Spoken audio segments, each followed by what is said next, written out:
పరిశుద్ధమైనటువంటి లేఖన భాగాన్ని మనం ధ్యానించబోతున్నాం. శీర్షిక ఇదే లేఖన భాగం మనం పోయిన వారం కూడా ధ్యానించాం. ఈ వారం కూడా మరి శీర్షికను మనం జ్ఞాపకం చేసుకోబోతున్నాం. యేసు ప్రభు మన కొరకు వచ్చాడు. గబ్రియేలు దూత ద్వారా మరి మరియమ్మ గారికి, యోసేపు గారికి మరి విషయం తెలియపరచబడింది. తప్పకుండా అది జరుగుతుందని వాక్యానుసారంగా బోధించబడింది. అయితే అది ఎందుకు జరగాలి, ఏంటి తన యొక్క ముఖ్య ఉద్దేశం అన్నటువంటిది మనం ఇప్పుడు కొన్ని భాగాలుగా వాటిని మనం ఇప్పుడు ధ్యానించబోతున్నాం. ఎందుకు యేసు క్రీస్తు ప్రభుల వారు మరియమ్మ గారి ద్వారా ఈ లోకానికి వచ్చాడు? మరి యేసు ప్రభు మనిషిగా ఈ లోకానికి ఎందుకు వచ్చాడు?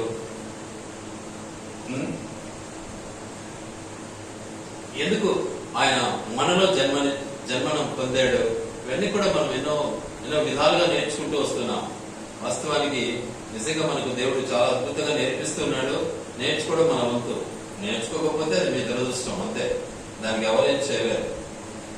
ఈ భావాలు, ఈ అర్థాలు, తర్వాత ఈ యొక్క వాక్యపు ఉపదేశం అనేది అందరికీ దొరకదు. దొరికిన వాళ్ళు దీన్ని పొందితే చాలా ధన్యులే. దాన్ని పొందినప్పుడు దాన్ని ఆస్వాదించాలి, దాన్ని హృదయంలో చేర్చుకోవాలి. అప్పుడే బాగుపడతాం, అప్పుడే మనం ఆత్మీయ స్థితిలో ఎదుగుతాం.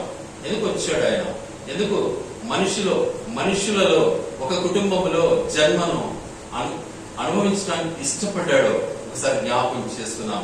చూడండి, వాస్తవానికి దేవుని యొక్క ఉద్దేశం ఏంటిది అంటే, ఆయన బిడ్డలో మనకు కావాలి, ఆయన కుటుంబంలో మనం చేరాలి, ఆయన కుటుంబంతో మనం ఏకీభవించాలి, ఆయన కుటుంబంలో మనం జీవించాలి అన్నది దేవుని యొక్క ఉద్దేశం. వాస్తవానికి దేవుడు అది కోరడు కదా. దేవతలు కోరుతారా? కోరడు. కానీ మన దేవుడు ఎలాంటి వాడు అంటే, మనుషులు నాతో ఉండాలి, నేను మనుషులతో ఉండాలి, ఇది నా కుటుంబము అన్నటువంటి స్వచ్ఛమైనటువంటి హృదయశుద్ధి కలిగినటువంటి వాడు మన దేవుడు. అలాంటి దేవుని యొక్క ఉద్దేశము మన పట్ల నెరవేర్చడానికి ఆయన ఇచ్చినటువంటి గొప్ప ఆధిక్యతలు ఎలా ఉన్నాయంటే చూద్దాం. ఒక్కసారి గమనించండి. యోహాను సువార్త 1వ అధ్యాయము 13వ వచనం. యోహాను సువార్త 1వ అధ్యాయము 12-13 వచనాలు చదువుదాం. తన్ను ఎందరు అంగీకరించును అనగా మరికందరికి అనగా తన నామమునందు విశ్వాసం ఉంచిన వారికి దేవుని పిల్లలకుటకు ఆయన వారికి ఏం చేశాడు? అధికారం అనుగ్రహించను. ఎందుకు?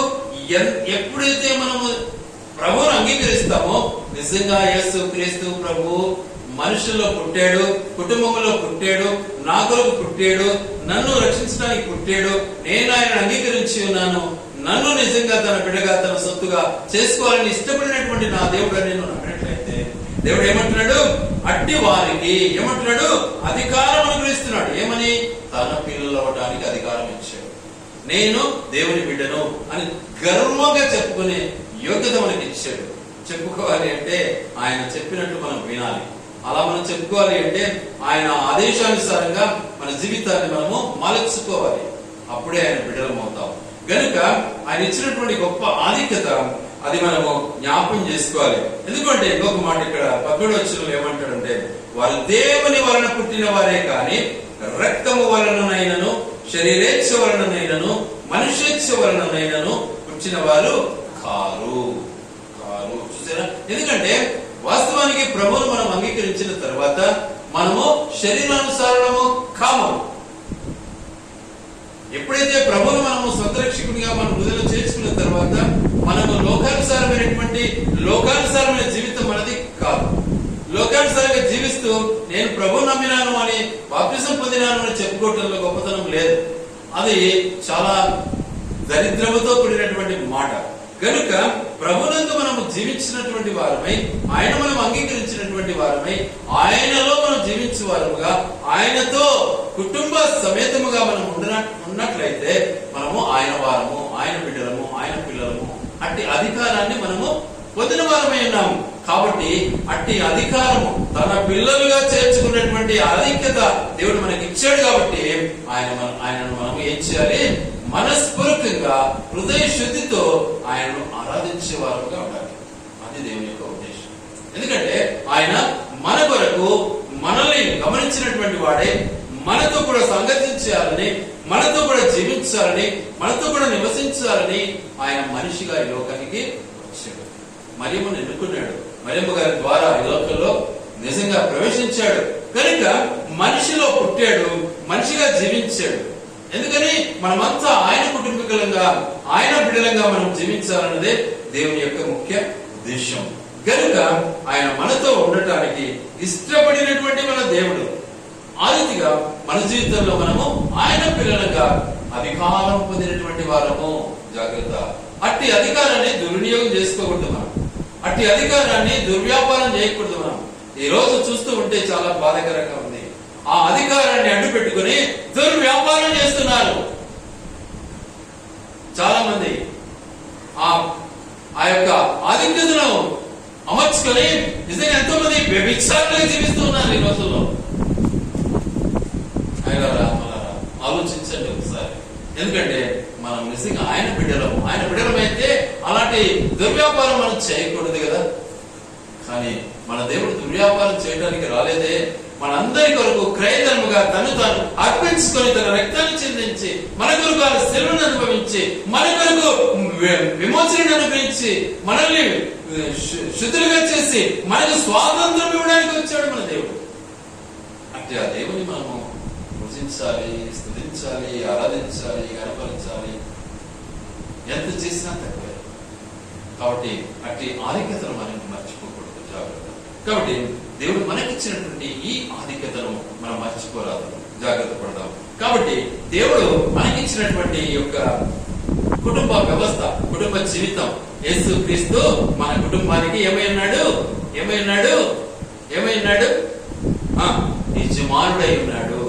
యజమానుడై ఉన్నాడు.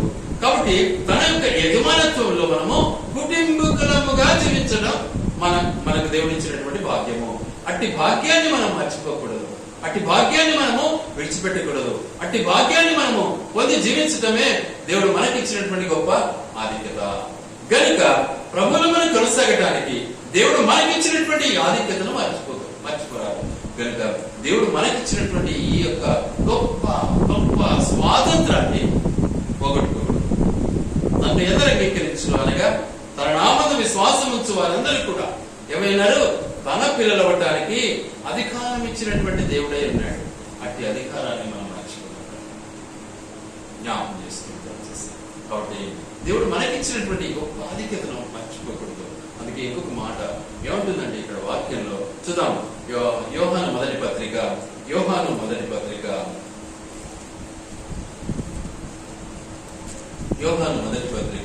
3వ అధ్యాయము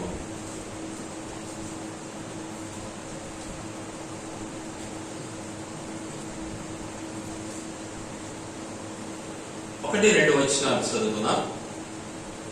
1-2 వచనాలు 3వ అధ్యాయము 1-2 వచనాలు చదువుకున్నాం. మనము దేవుని పిల్లలమని పిలువబడినట్లు తండ్రి మనకెట్టి ప్రేమను అనుగ్రహించునో చూడుడి. మనము దేవుని పిల్లలమే, ఈ హేతువు చేత లోకము మనలను ఎరుగదు, ఎలైనగా అది ఆయనను ఎరగలేదు. ఎంత స్పష్టంగా ఉంది చూడండి. ఎప్పుడైతే మనము దేవుని పిల్లలమయ్యామో కానీ లోకము ఆయన ఎరగదు. ఆయన ఎరగదు కాబట్టి మనము దేవుని పిల్లలమని మనుషులు ఎరగరు. ఆయన ఎరిగి ఉంటే మనల్ని ఎరిగిటేవారు. ఆయన తెలుసుకుని ఉంటే మనల్ని తెలుసుకునేవారు. ఆయన తెలుసుకోలేదు కాబట్టి మనము నిజంగా దేవుని పిల్లలము కాదు అనేటువంటిది వారి యొక్క తలంపు. అయితే మనం దేవుని బిడ్డలము, నిజంగా దేవుని ఎరిగినటువంటి వారైతే మనల్ని గుర్తిస్తారు. ఆయన గుర్తించినటువంటి ఏ వ్యక్తి కూడా మనల్ని గుర్తించాలి అంటే కష్టమే. కాబట్టి ఆయన అంటున్నటువంటి మాట ఏంటంటే మనము దేవుని పిల్లలమే, ఈ హేతువు చేత లోకం మనను ఎరుగదు. లోకం ఎరుగదు. లోకముకు కావాల్సింది లోక పిల్లలు, లోకానికి కావాల్సింది లోక జ్ఞానం, లోకానికి కావాల్సింది లోక శరీరం. కాబట్టి మనము అట్టి లోకానుసారమైన స్థితికి బానిసలు కాకూడదు అన్నది దేవుని యొక్క ఉద్దేశం. యేసుక్రీస్తు ప్రభు ఈ లోకానికి వచ్చిన తన యొక్క ఉద్దేశం ఏంటిదంటే ఆయన లోకానికి బానిస కాలే, ఆయన లోకానికి లోబడిపోలే, ఆయన లోకాన్ని జయించిన వాడుగా ఉన్నాడు. లోకము నిజంగా ఏమైపోయింది? పతనమైపోతా ఉంది. ఈ రోజు లోకాన్ని మనం గమనించినట్లయితే కొల్లలుగా దినము ఎంత భయంకరమైనటువంటి పరిస్థితి రోజులో చూస్తున్నాం మనం. ఆలోచించండి ఒకసారి. కాబట్టి మనం దేవుని పిల్లలు, ఆయన ఎందుకు విశ్వాసం ఉంచిన వారు, ఆయన నమ్మినటువంటి వారు, ఆయన ఎరిగినటువంటి వారు. లోకమును ఎరగకపోవచ్చు, కానీ మనం ఆయన పిల్లలము. ఆయనలా మనం జీవించడం మన కర్తవ్యం. అందుకని రెండో మాట ఏమంటున్నాడు? ప్రియులారా, ఇప్పుడు మనం దేవుని పిల్లలమై ఉన్నాము. మనం ఇక ఏమవుతామో అది ఇంకా ప్రత్యక్షపరచబడలేదు, కానీ ఆయన ప్రత్యక్షమైనప్పుడు ఆయన ఉన్నట్లుగానే ఆయన చూద్దాము గనుక ఆయన పోలి ఉందామని ఎరుగుదము. ఎంత గొప్ప విషయం అండి. ఆలోచించండి.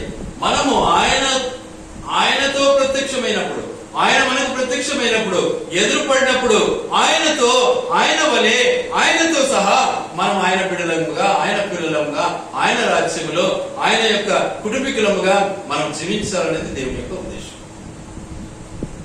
అది దేవుని యొక్క ఉద్దేశం. అలా జీవించాలనేది దేవుని యొక్క ఆశయం.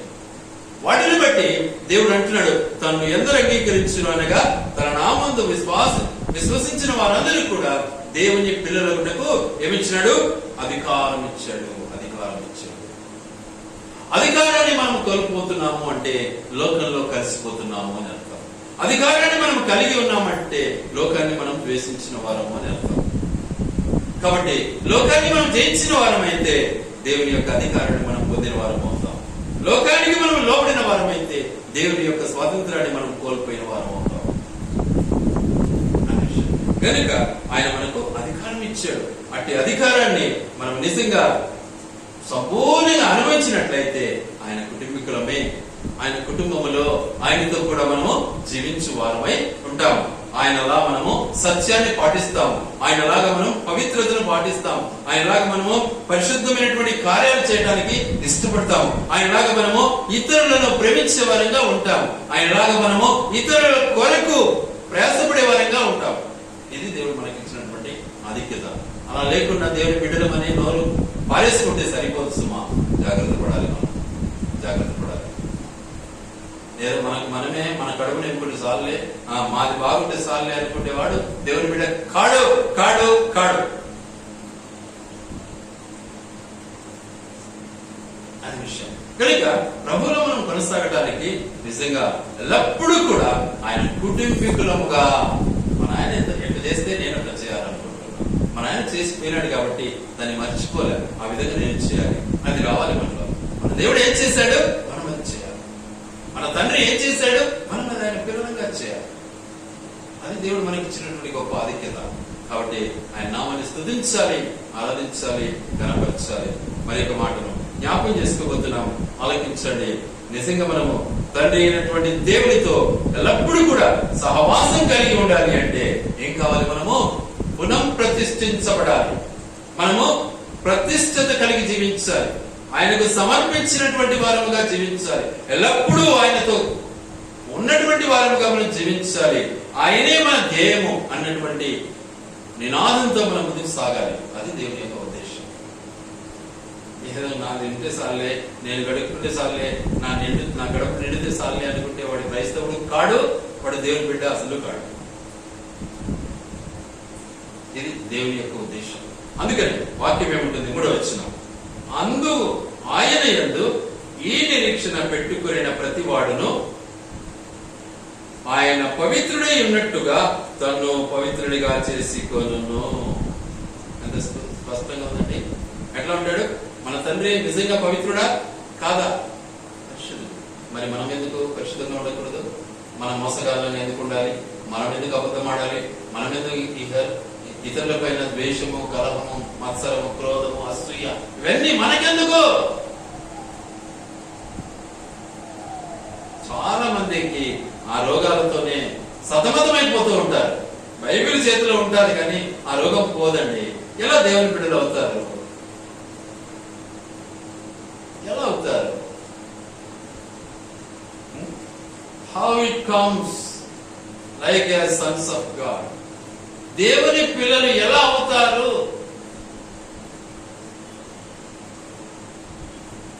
అందుకే చాలా చక్కగా అంటున్నాడు దేవుడు, నిరీక్షణ పెట్టుకున్న ప్రతి వాడును ఆయన పవిత్రుడై ఉన్నట్లుగా మనం ఎలా ఉండాలి? పవిత్రంగా జీవించాలి. అపవిత్రతకు చోటు ఇవ్వకూడదు. ఈవెన్ ఒక్క చిన్న మాట కూడా తప్పు మాట్లాడకూడదు. ఒక్క మాట కూడా అపవిత్రమైనటువంటి మాటను మనము చేయకూడదు, మాట్లాడకూడదు. ఒక అబద్ధం కూడా మాట్లాడటానికి వీలు లేదు. అప్పుడే ఆయన బిడ్డలు అవుతాం మనం. లేకపోతే మనం దేవుని బిడ్డలు అని చెప్పుకోవడమే సిగ్గుచేటు. దొంగయవారం అంతా. ఈరోజు పరిశుద్ధ దినం, ఈరోజు మందిరం అందరూ ఆరాధించే దినం. ఈ రోజును డుమ్మా కొట్టేసి ఏమంటే చాలా బిజీగా ఉన్నాను, చాలా పని ఉంది, అది ఇది లేట్ పీరియడ్ అని చెప్పి అబద్ధాలన్నీ కొంత కూసుకొని ఈ దినాన్ని ఎగరగొట్టుకుంటే ఏం ప్రయోజనం? దేవుడు అలా చెప్పాడా? ఏమంటాడు? ఏ పని అయినా సరే విడిచిపెట్టు అంటాడు. ఈరోజు ఏ పని ఉన్నా కానీ విడిచిపెట్టేదాన్ని నువ్వు మందిరంలో హాజరు కావాలి అంటాడు. నువ్వు నన్ను ఆరాధించాలి అంటాడు. తెలుసా, మనకు చాలా ఇంపార్టెంట్ పని ఆదివారం ఏం చేయాలి? ఏం డబుల్ గ్యాస్ ఇస్తారు మనలో, మోసం కదా. అది ఎంత దేవుడు చెప్పింది విందామా వద్దా? మనం ఆలోచించండి ఒకసారి. కాబట్టి దేవుడు అంటున్నాడు ఖచ్చితంగా అది ఏ పనైనా సరే వదిలిపెట్టు, దేవుడి సంగతి చేరాలి. అంతే. ఆజ్ఞలు చూసుకోండి కావాలంటే. ఈవెన్ నీ పని మనిషి కూడా పని చేయకూడదు. రోజు మనమేమంటాం? ఎట్లయితుందబ్బా మా జీవితం ఇది, మా గత మా ఏమంటారు, మా అంటారు కదా, ఎట్లా మేము బతికేది, అది ఇది. ఏమి ఈ రోజు చేయకుంటే చచ్చిపోతామా? ఎక్కడైనా ప్రాణం తీసేశాడా? ఆలోచించాలి కదా. పని రాకముందు, ఉద్యోగం రాకముందు ప్రార్థన చేయని ప్రతిరోజు ఆదివారం వచ్చేవాళ్ళు. ఉద్యోగం వస్తానే ఆదివారం బిజీ అంటే వాడెంత నిజంగా దేవుని బిడ్డ అని చెప్పుకోవాలి. వాడిని నిజంగా దేవుని బిడ్డ వాడు మంచి మోసగాడు కాదా? అవకాశవాది కాదా వాడు? ఆలోచించండి ఒకసారి. జాగ్రత్త పడాలి. కాబట్టి దేవుడు మనకిచ్చినటువంటి గొప్ప అధిక్యత. ఎల్లప్పుడూ మనం తండ్రితో ఉండాలి అంటే మనం ఏమై ఉండాలి? పరిశుద్ధులమే ఉండాలి. మన దేవుడు పరిశుద్ధుడు కనుక మనం పరిశుద్ధంగా ఉంటేనే ఆయనతో మనం ఉండగలం. మనం పరిశుద్ధంగా లేకపోతే ఆయనతో ఎలా ఉండగలం? అసలు ఆయన ఇంట్లో అడుగు పెట్టగలమా? ఫస్ట్ ఆఫ్ ఆల్ పెట్టలేము. ఆయన గుడికి మనం రాలేకపోతున్నామంటే మనలో పరిశుద్ధత లేదు. నీళ్ళలో మనకి తేలినొచ్చున్నాం, కానీ నీళ్ళ పరిశుద్ధత లేదు. ఏం లేదు. కాబట్టి దేవుడు మనకిచ్చిన ఈ గొప్ప ఆధిక్యత ఏంటంటే ఆయనతో మనం పరిశుద్ధంగా ఉండాలని. అందుకే ఈ లోకానికి వచ్చాడు ఆయన. ఎందుకు మరియమ్మ గర్భంలో ఆయన జన్మించాడు? మనమందరం పరిశుద్ధులం కావాలనే, ఆయనతో సహవాసం కావాలనే, ఆయన కుటుంబీకులుగా జీవించాలనే అట్టి ఆధిక్యత దేవుడు మనకి ఇచ్చాడు. ఆయన ఎల్లప్పుడూ మనము స్తుతించాలి, ఆరాధించాలి, గణపరచాలి. ఆయన మనం నిజంగా ఎంత చేసినా కూడా రుణస్థులమే. ఎందుకంటే మనము పరిశుద్ధంగా ఉండాలని ఏం చేశాడు? ఆయన తన ప్రాణాన్ని అర్పించడానికి వచ్చాడు. తన యొక్క జీవితాన్ని పరంగా పెట్టడానికి వచ్చాడు. మనల్ని పరిశుద్ధులుగా చేయడానికి వచ్చాడు. ఆయన పరిశుద్ధుడి కనుక ఆయన పరిశుద్ధతను మనకు అప్పగించి, మనకు అనుగ్రహించి, మన అపవిత్రతను, మన పాపాన్ని అంతా ఆయన మోయడానికి వచ్చాడు. ఎంత గొప్ప విషయం. నువ్వు చేస్తున్న ఆ పని, అవతలని భారాన్ని మోయడానికి ఇష్టపడతావా? అవతలని సహాయం చేయడానికి ఇష్టపడతావా? ఆలోచించు ఒకసారి. అది లేకపోతే క్రైస్తవ్యం కాదు. అదే దేవుని బిడ్డలు చేయాల్సినటువంటి ధర్మం. కనుక ప్రభువులో మనం కొనసాగు నిమిత్తమై దేవుడు మనకిచ్చినటువంటి ఈ గొప్ప ఆధిక్యతను మనం మర్చిపోకూడదు. ఇంతకుముందు ఎన్నో విషయాలు మనం జ్ఞాపకం చేసుకున్నాం. మరి దేవుడు మనల్ని నిత్యత్వానికి తీసుకెళ్ళడానికి వచ్చాడు, నిత్య జీవం ఇవ్వడానికి వచ్చాడు. మామూలుగా రాలే, నిత్య జీవం ఇవ్వడానికి వచ్చాడు. ఎంతటిదో ఇంకా మీరు తీసుకుపోయి నరకంలో వేయాలని రాలే, నరకం నుంచి విడుదల చేసి పరలోకానికి చేర్చాలని, ఆయన కుటుంబంలో, ఆయన గృహంలో, ఆయన ఇంట్లో, ఆయన రాజ్యంలో ఆయనతో సహా మనం జీవించాలని ఆయన మన దగ్గర వచ్చాడు. అట్టి ఆధిక్యత మనకి ఇవ్వడానికి ఏం చేశాడు? ఆ కలువరి సెలవులో తను తాను అర్పించుకున్నాడు, బలియాగమయ్యాడు, తన ప్రాణాన్ని ఇచ్చాడు, వెలచెల్లించాడు, రక్తం కార్చాడు. కాబట్టి మనం ఎల్లప్పుడూ కూడా ఎలా ఉండాలి? తండ్రితో మనం జీవించాలని కుమారుడుగా మన మధ్యకి వచ్చి కుమారత్వాన్ని మనకు నూరిపోసాడు. మనం నేర్చుకుంటున్నామా? మనం దాన్ని అనుసరిస్తున్నామా? దానికి మనకు అస్సలు చోటే లేదు. ఎంత భయంకర పరిస్థితి మనది, ఎంత దిగజారిపోయినటువంటి పరిస్థితి మనది. ఒకసారి ఆలోచించాలి. వాటిని మనం అలా అనుసరిస్తే మనం ఆయన పిల్లలు అవుతామా? అయితామా? కామండి, జాగ్రత్త పడండి. కాబట్టి ఆయన పరిశుద్ధులను కావాలి మనం. అందుకే ఆయన వచ్చాడు, ఆ యొక్క కల్వరి శిలువకు అప్పగించబడి మనల్ని తన బిడ్డలుగా చేసుకున్నాడు, తన పిల్లలుగా అధికారం ఇచ్చాడు, తన కుమారుడిగా తన కుమార్తెగా స్వీకరించాడు. ఆయన బిడ్డలుగా మనం జీవిస్తున్నామా, లేకపోతే సైతాన్ బిడ్డలా జీవిస్తున్నామా? చూసుకోవాలి ఒకసారి. ఇది ఎవరో వచ్చి మార్కులు వేసేది కాదు, నీ హృదయంతోనే మార్క్ వేసుకోవచ్చు. నీకు బైబిల్ టెస్ట్ అలాగానే ఉంటుంది. ఎవడో వచ్చి పేపర్ దిద్దాల్సిన పని లేదు మనకు. నేనైతే అదే ఎన్నోసార్లు ఎగ్జామ్ పెట్టాను, పిల్లలకు కూడా ఆన్సర్ వేసుకోండి అని చెప్తా. రైట్ అయితే రైట్ వేయండి, తప్పైతే తప్పేసుకోండి అని చెప్తా. వాడు రైట్ వేసుకుంటాడో తప్పేసుకుంటాడో అది వానికే. అదే బైబిల్ పరీక్ష అంటే. కాబట్టి ఈ స్థితిని మనం గమనించాలి, ఈ పరిస్థితిని మనం గమనించాలి. మనం నిజంగా ఎలా ఉండాలి? పరిశుద్ధంగా ఉండాలి. ఎలా ఉండాలి? ఆయన పిల్లలంగా ఉండాలి. ఎలా ఉండాలి? ఆయన కుటుంబీకులంగా ఉండాలి. అందుకే యేసు ప్రభు మన దగ్గరికి వచ్చాడు. నీవు నేను ఆయన పిల్లలు. నిజంగా ఆయన పిల్లలని మనం ఉండడానికి దేవుడు మనకిచ్చినటువంటి గొప్ప ఆధిక్యత చాలా స్పష్టంగా మనతో ఇప్పుడు మాట్లాడాడండి. ఏమన్నాడో మరొకసారి జ్ఞాపకం చేసుకుందాం. ఆయన యందు నిరీక్షణ పెట్టుకున్న ప్రతి వాడును ఆయన పవిత్రుడై ఉన్నట్టుగా తన్ను పవిత్రుడిగా చేసుకొనును. అందుకే యేసు ప్రభు ఈ లోకానికి వచ్చాడు. మరియమ్మ గర్భంలో ఆయన జన్మనిచ్చి మనుషునిగా, మనుష్య రీతిగా మనుషుల్లో తిరిగాడు. ఊరికే కాదు ఇంట్లో కూర్చొని నాకు అన్ని తెలుసులేకుంటే కుదరదు, లేకపోతే బైబిల్ చదివితే అన్ని తెలుసులేకుంటే కుదరదు, లేకపోతే నేను బైబిల్ ట్రైనింగ్ చేసి వచ్చిన కుదరదు. పవిత్రత నీలో ఉందా, నువ్వు దేవుని బిడ్డ అవుతావు. లేకుంటే సైతాను బిడ్డ అవుతావు, అంతే.